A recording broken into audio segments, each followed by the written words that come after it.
Merry Christmas! Sit back, switch off, and enjoy my soothing voice. Sorry, I couldn't resist.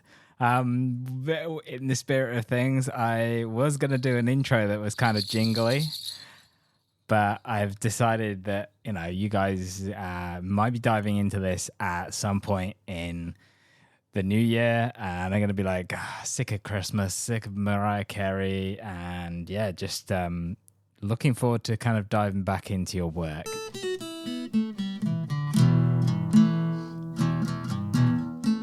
This is the Level Up Podcast.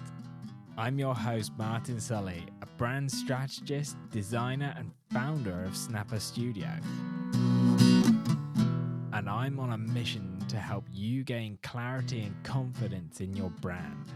I'll arm you with bite-sized tips and introduce you to friends of the show who are taking their brand to the next level.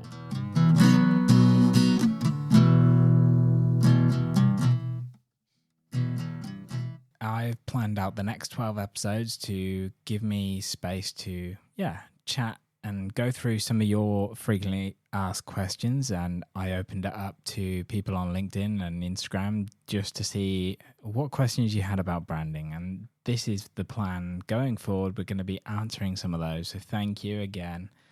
Let's not waste any time. Let's dive in. So the first topic I want to go over relates to a question that I had in a workshop. The person in the workshop, they said we were going through the 12, the 5 things to differentiate your brand and the things that you can do. And they're things like to sort of do a quick speed test of, what's the brand? What is it doing? Does it work if we remove the logo? Those sorts of things. So we'll basically use a hand to get rid of the logo. If you can still tell that it's your brand and nothing is out of place, fantastic. We have achieved the goal. Making, obviously your brand's tone of voice and your imagery, everything still links towards everything, and we are looking fantastic. But one of those things, we kind of lead into it, and we basically come away and saying, everybody can have a charismatic brand, even yours. Now, somebody came back to me and said, look, I get it, but I always thought of charismatic as being relating to a person, not a brand. And I fully get that. There's something that has taken me years to fully embrace the fact that we can give brands personality, and one of the fundamental reasons why we give brands personality is to connect to people. So that's the number one reason. We use it for connection, for engagement, for to trigger emotions. And obviously we've spoken a bit about this in the past and how we don't want to necessarily trigger emotions and kind of, twist people's thinking.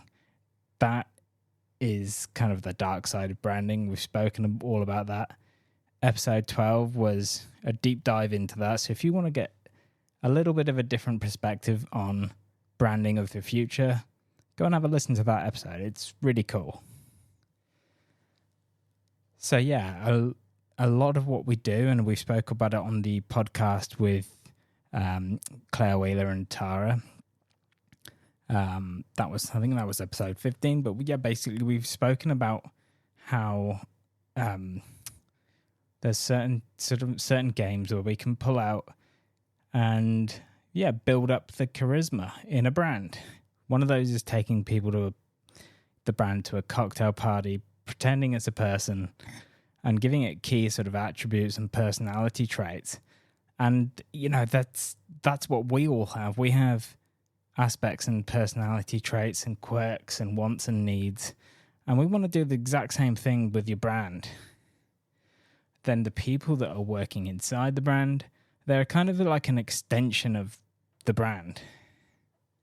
That's the easiest way to show you.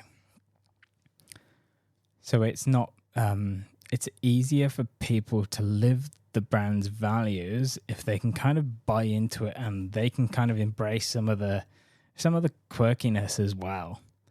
That is when you hit the branding sweet spot.